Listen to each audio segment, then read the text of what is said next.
nome é Timóteo Alberino e eu estou aqui para falar da minha expedição à floresta amazônica do Peru, onde investiguei os supostos ataques alienígenas e os fenômenos de descascamentos de rostos recentemente da fama da internet. Vamos começar com uma breve visão. Alguns meses, perto do fim de julho, vídeos convincentes começaram a surgir nas redes sociais, apresentando um suposto ataque alienígena em uma remota vila na selva, chamado San Antônio de Pacu, que é habitado pelo povo indígena Itu e localizado nas profundezas da região do Alto Naai, na Amazônia peruana, a noroeste de Ilhéus. Retratou uma cena alarmante em que homens da aldeia estavam em estado de pânico, descarregando suas armas de fogo na selva, na escuridão, na noite. Entrevistas subsequentes com o chefe da aldeia revelaram que misteriosos assantes estavam fazendo incursões na aldeia e tinham tentado sequestrar uma menina de 15 anos. A menina, cujo nome é Thalia, conseguiu gritar durante a briga com seus assantes e foi felizmente resgatada por seu irmão e seus vizinhos, que vieram correndo para investigar a comoção. Thalia sofreu uma laceração no pescoço e ficou em estado de desorientação quimicamente induzida por algum tempo após o incidente. De acordo com a Apu, cujo nome é Iho, os assantes estavam vestidos com uma armadura peculiar, com capacetes alongados que lembram o Doente Verde do filme do Homem-Aranha, e foram capazes de flutuando pela selva e descolando no ar. Eles parecem imunes a tiros, pois foram baleados em vários pontos, sem efeito, e podem, aparentemente, desaparecer na noite. No vídeo, Apu fez a afirmação extraordinária de que os assantes não eram humanos, mas extraterrestres, evidenciados por suas incríveis capacidades tecnológicas que parecem desafiar uma explicação convencional. Os assantes também foram descritos como peladas, que se traduz em inglês para descascadores de rosto. A lenda dos Padas é bem conhecida na Amazônia peruana. Eu mesmo já tinha ouvido falar dela há cerca de 20 anos atrás, quando eu morava entre os povos nativos em uma região da selva, não muito longe de Alto Naai. Segundo as lendas, seres estranhos apareciam de vez em quando nas aldeias remotas para atacar e sequestrar indivíduos que por acaso eram encontrados sozinhos à noite. Os cadáveres dessas infelizes vítimas seriam mais tarde descobertos com seus rostos parcialmente ou completamente removidos, expondo o osso esquelético embranquecido abaixo. Enquanto muitos peruanos associam as patas aos gringos, não há consenso entre as comunidades indígenas em relação à sua origem ou identidade. Alguns acreditam que eles representam um grupo internacional de coletores de órgãos, financiados talvez por cartéis. Outros sustentam que são seres não humanos e até extraterrestres. Embora as descrições dos peladas variam até alguns de acordo nas lendas, há detalhes consistentes, como o fato de que os assantes sempre atacam à noite e têm a capacidade de flutuar silenciosamente pela selva e voar pelo ar. Além do vídeo que surgiu em San Antônio, outro vídeo apareceu nas redes sociais apresentando um suposto encontro com Pilaca na cidade de Na, que fica 2 horas a oeste pela estrada de Niquitos, na capital de Loreto.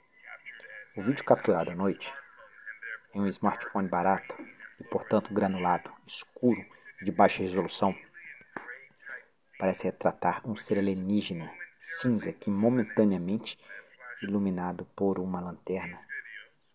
Esses vídeos, assim como outros, se tornaram virais na internet e provocaram muito medo e ansiedade nas regiões de selva do Peru. Os moradores de Santo Antônio, que viviam o terror, solicitaram sinceramente ao governo que enviasse a marinha para protegê-los dos pelatas e para conduzir uma investigação criminal. Mas, contrariamente ao meu relatório original sobre o incidente, a Maria nunca respondeu. Apenas alguns policiais chegaram a Aidus para entrevistar Thalia sobre a tentativa de sequestro desses indivíduos, depois de conduzir uma investigação péssima que determinou que a vila estava sendo atacada por garimpeiros equipados com jetpacks, que estavam aterrorizando os moradores na tentativa para expulsá-los de suas terras. Essa invenção ridícula, concordo, foi rapidamente divulgada pela imprensa, claro, peruana e posteriormente pela imprensa americana e se tornou a narrativa oficial. Como resultado, o interesse pela história logo evaporou, pois aqueles de vocês que têm acompanhado minha cobertura da história estão bem cientes de que eu não estava comprando o jetpack de fabricação menor. Era óbvio para mim que algo extraordinário estava acontecendo na Amazônia peruana. E era evidente que ninguém havia conduzido uma investigação competente sobre o assunto. Então, depois de receber muitos pedidos de muitos de vocês, decidi organizar uma expedição à vila de Santo Antônio, em Pinacuiaco, e investigar o fenômeno. Tive a sorte de estar acompanhado nesta empreitada por meu amigo Doug. Doug é um ex-fuzileiro naval da infantaria e operador da equipe de resposta especial do DHS, então eu certamente estava feliz por tê-lo ao meu lado. Foi através do meu colega etólogo brasileiro Rony Vernetti que consegui fazer contato com um dos moradores de Santo Antônio, um jovem chamado Christian, que é professor residente e também pessoa que capturou o vídeo acima mencionado do alegado ataque na vila. A pedido de Christian, gravei uma mensagem em espanhol via WhatsApp, transmitindo minhas intenções, que ele então entregou aos anciões da aldeia. Após deliberar o assunto em uma reunião pública, os anciões responderam com um convite oficial para visitar a comunidade deles e conduzir minha investigação. Christian também me informou sobre a situação atual na aldeia, que era bastante terrível. Os moradores ainda viviam em um estado de vigilância intensificada e, como consequência, não saíam para a selva para colher suas colheitas ou caçar. Então, os suprimentos essenciais estavam acabando. Fui informado de que os homens estavam patrulhando ativamente o perímetro da aldeia todas as noites e ainda encontrando o fenômeno, embora em menor grau. Depois de ouvir tudo isto, os objetivos da expedição tornaram-se duplos. Além de conduzir minha investigação, também pretendia abastecer a vila de Santo Antônio com arroz, feijão, açúcar e outros produtos alimentícios, bem como suplementos médicos, equipá-los com tecnologias estratégicas para apoiar suas patrulhas. Para esse fim, adquirimos lanternas de alta potência, rádios, binóculos térmicos e noturnos, óculos de visão com capacidade de gravação. Quero agradecer ao pastor Darren Taylor e Jamie, ao incrível grupo de homens do Conduit Crush Igreja, em Franklin, Tennessee, que me ajudaram a financiar a expedição e a fornecer a vila. As despesas foram consideráveis e eu não poderia esquecer deles. Muito obrigado, senhores. Uma vez que recebi o convite, dos anciões da aldeia e recebi os fundos para empreender a expedição, partimos para o Peru no dia 23 de outubro de 2023. Quando chegamos em Ilhéus, aluguei um barco fluvial que pudesse acomodar minha tripulação e os suprimentos que estávamos trazendo conosco. Além de mim, Doug, eu estava acompanhado por 2 operadores da Marinha Peruana em serviço ativo e alguns homens de Santo Antônio, incluindo Apu.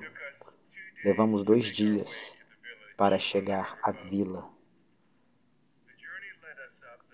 Subimos o rio Naai e depois seu afluente, o Pinu, Yaku, em Anton, Naai. Quando finalmente chegamos, fomos recebidos por um pequeno exército de homens carregando armas, shotguns, espingardas. Cumprimentei os homens do barco e desembarquei com todas as provisões que havíamos trazido conosco.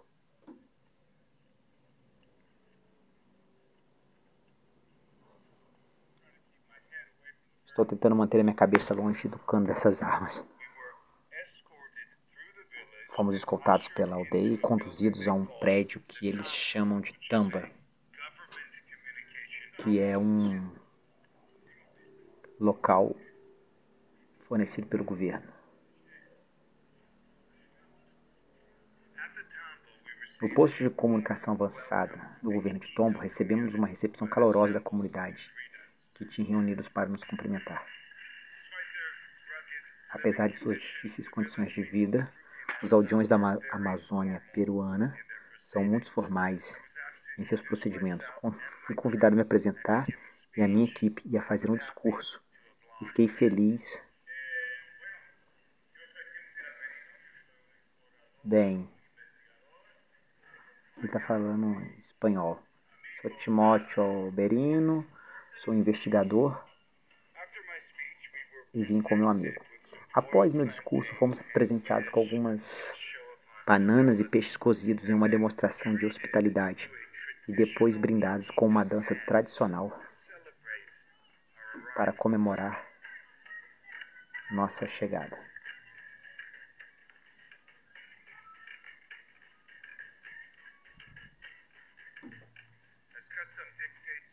Como manda o costume entre essas comunidades indígenas, nos deram tigelas de masato para beber na presença deles.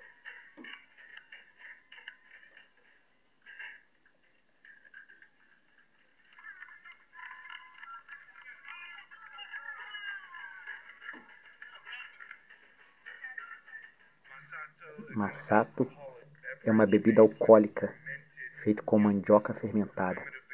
As mulheres da comunidade mastigam na boca a mandioca, que é fermentada com saliva. A maioria dos gringos não bebe masato, mas quem bebe é recebido com carinho especial depois. Depois que apresentamos à comunidade todas as nossas provisões e tecnologia que trouxemos, estávamos ansiosos para começar a investigação.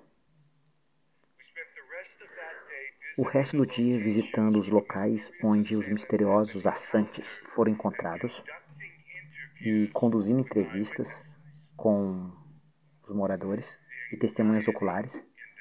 A ansiedade na aldeia era palpável.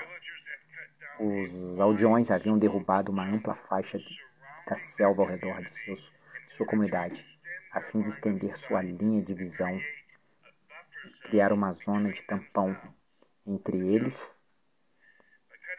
na selva. Cortando árvores, eles podiam remover a cobertura que os assantes estavam usando para se aproximar secretamente da aldeia, no escuro da noite, e criar mais imóveis para plantar cultura perto das suas casas, uma vez que já não se aventuravam nas suas plantações. Fiquei surpreendido com quantos aldeões tinham realmente encontrado os chamados baracas cara a cara, quão consistentes eram suas descrições dos seres. Por uma questão de brevidade, vou resumir os detalhes do que me falaram. Os assentes são altos.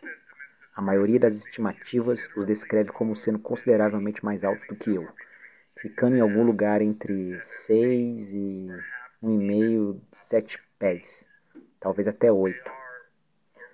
Eles estão vestidos com macacões e roupas blindadas pretas, grandes, capacetes alongados que cobrem todo o rosto, com lentes amarelas em formato de amêndoa. São equipados com pequenas mochilas de casca dura em vez de tecido. E seu calçado é muito peculiar, com 2 discos na sola de cada sapato. Quando deixam rastros na floresta, no chão, parecem 2 círculos, em vez da típica marca de sapato ou bota. Não carregam nenhuma arma visível nas mãos. São extremamente ágeis quando andam e correm, sendo até capazes de pular casas com um único salto. Isso provavelmente se deve ao fato de os discos nas solas de seus sapatos, que emitem luz vermelha, serem equipados com algum tipo de tecnologia de propulsão que lhes permitem pairar a 1 metro do chão e saltar no ar. Em quase todas as entrevistas que conduzi, os assantes são descritos como surfistas no topo de plataformas circulares, com cerca de 3 de diâmetro e que podem pairar no local ou acelerar em alta velocidade.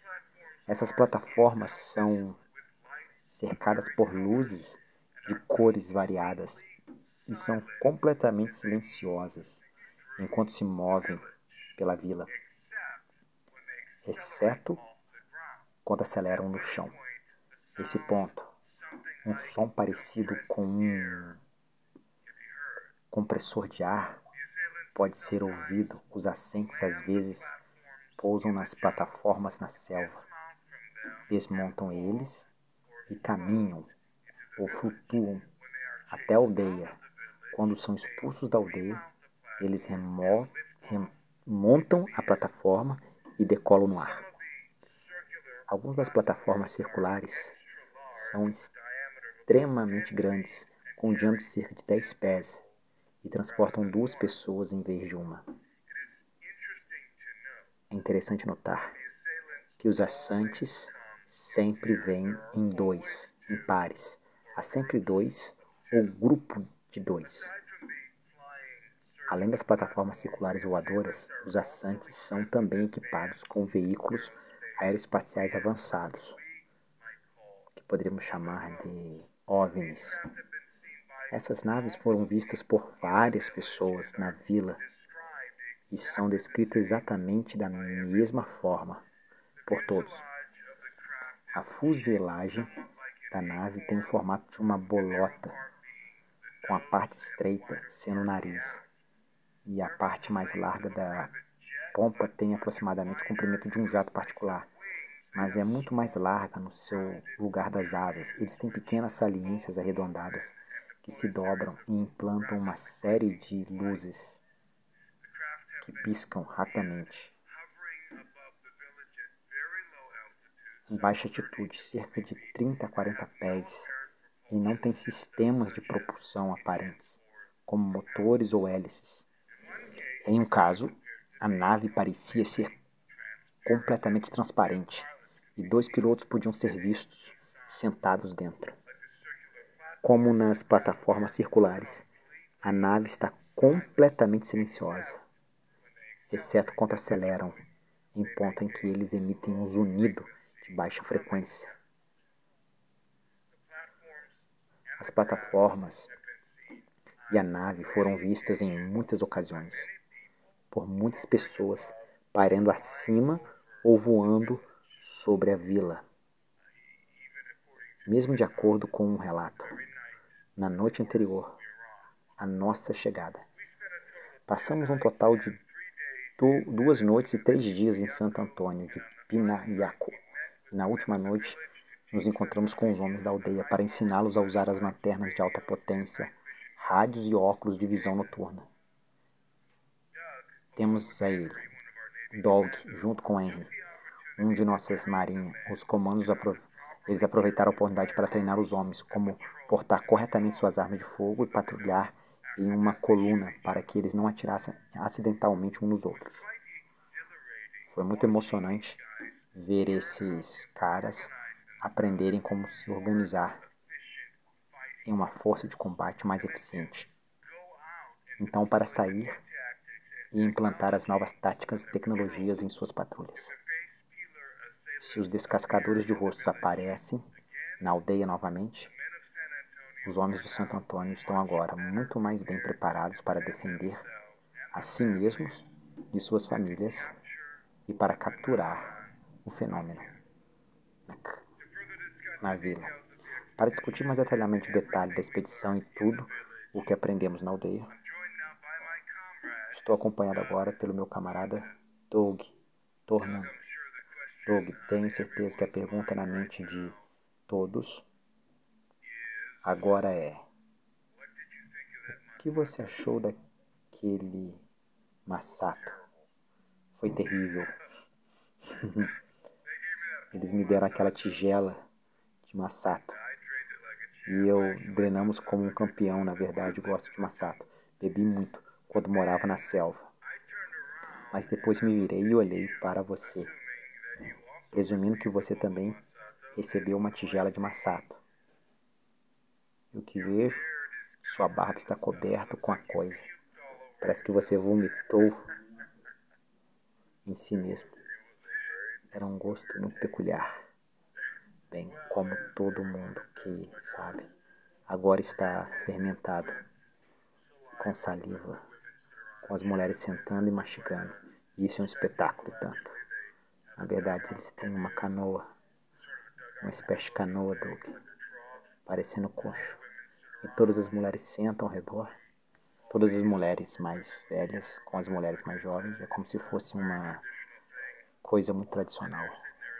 E elas estão sentadas lá em seus trajes tradicionais. Eles têm esse martelo e elas enfiam a mão em um balde de tina e yuca.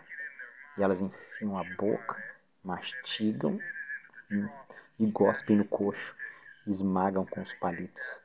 Então elas pegam e colocam em um balde e elas adicionam um pouco de água do rio. Então deixam fermentar.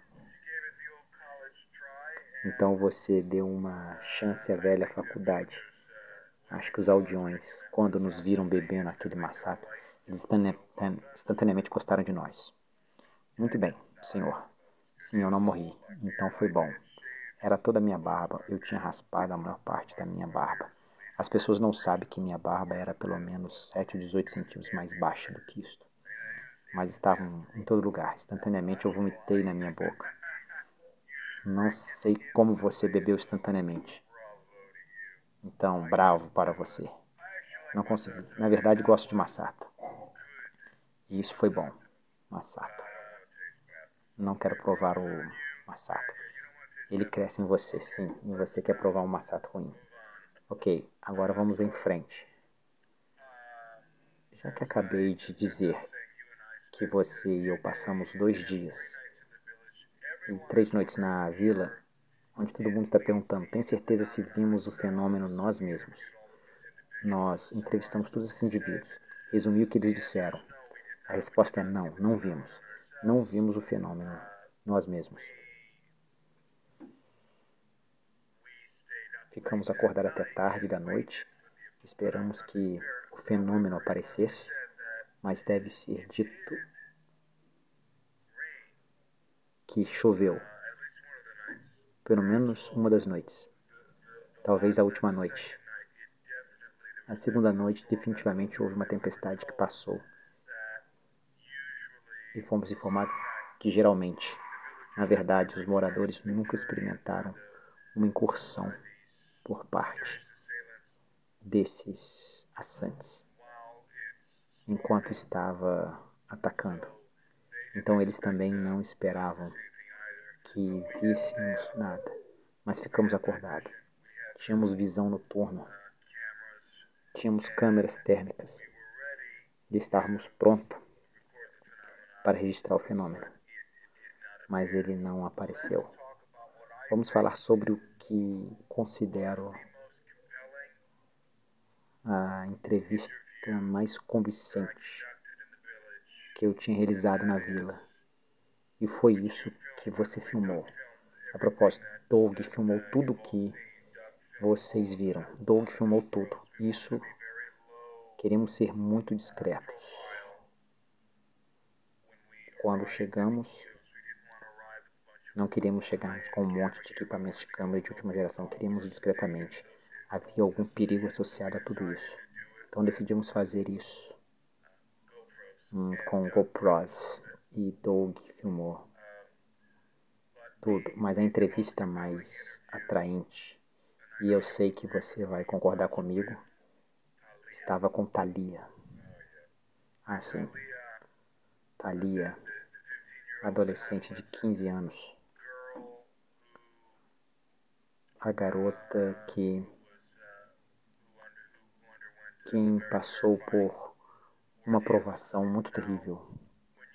Agora, quando você e eu entramos na vila, uma noite, para lá entrevistar Thalia, ainda não tínhamos falado com ela. Entramos na aldeia, entramos na praça, e claro, é assim que é em todas as aldeias da Amazônia peruana à noite. Os caras jogam futebol, mulheres jogam vôlei, é isso que elas fazem. E nós entramos na praça da vila, foi isso que as encontramos fazendo. E Thalia estava sentada sozinha, encostada na parede de uma casa. É assim que ela nos viu, assim que ela se deitou os olhos em nós. Afinal, fomos personagens muito imponentes, eu acho, mas assim que ela colocou os olhos em nós, ela começou a tremer e a chorar e a esconder o rosto de nós. Quais foram os seus pensamentos quando viu? Thalia, você poderia dizer que isso era uma jovem que teve uma experiência traumática? Eu lidei com pessoas com uma experiência pós-traumática. Na verdade, foi isso que um médico no Rio a diagnosticou como tendo um TEP, e nós temos aquele médico, TPSD, você sabe. Imediatamente ela agarrou o cabelo, ela cobriu o rosto e também onde estava a cicatriz. As duas cicatrizes estavam no lateral do pescoço. E ela manteve uma distância saudável. Quero dizer, uma distância saudável, 10 a 15 a 20 pés, o tempo todo, longe de nós. Você sabe que não estávamos andando até a jovem, estávamos a uma distância boa e saudável. Como eu disse, eu estava com meu tripé com uma câmera nela e Tim estava conversando com Aido, o pai, eventualmente, e você poderia dizer, quero dizer, cara, não era se provavelmente, não demorou 2 minutos para nós estarmos lá, e ela sabe que estávamos lá para entrevistá-la, ou pelo menos tentar. Ela imediatamente começou a ter convulsões. Você pode ver o segurança. Henry. Ele me apontou primeiro, que seus braços estavam tremendo, assim. Então eu notei suas mãos e seus pulsos estavam fazendo isso. Então suas pernas e joelhos, todo seu corpo começou a convulsionar. Muito raramente você vê isso nos reinos da aplicação da lei, se não há algo muito traumático ligado. Então você poderia dizer que essa jovem estava muito perturbada. Ela estava extraordinariamente nervosa. Não apenas nervosa por estar diante da câmera, mas nervosa por estar perto de mim e de Tim. Isso foi algo que notamos a tal ponto. Tim, eu acho, na verdade, nós assustamos sem querer, por causa da nossa presença. Sim. Como eu disse antes, alguns peruanos associam baracas com descascadores de rosto, ou gringos. Com gringos, eu diria que metade das pessoas com quem discutiu o fenômeno acredita que são alienígenas, os outros meio que acreditam que eles são gringos. Então, você sabe disso, naturalmente, se é isso que ela pensa, e ela tem um pouco de razão para acreditar que entraremos nisso em um minuto. Então, obviamente, nossa presença na aldeia a deixaria muito nervosa. Então, eventualmente, conseguimos entrevistar Thalia, essa pobre garota, na casa dela, no dia seguinte.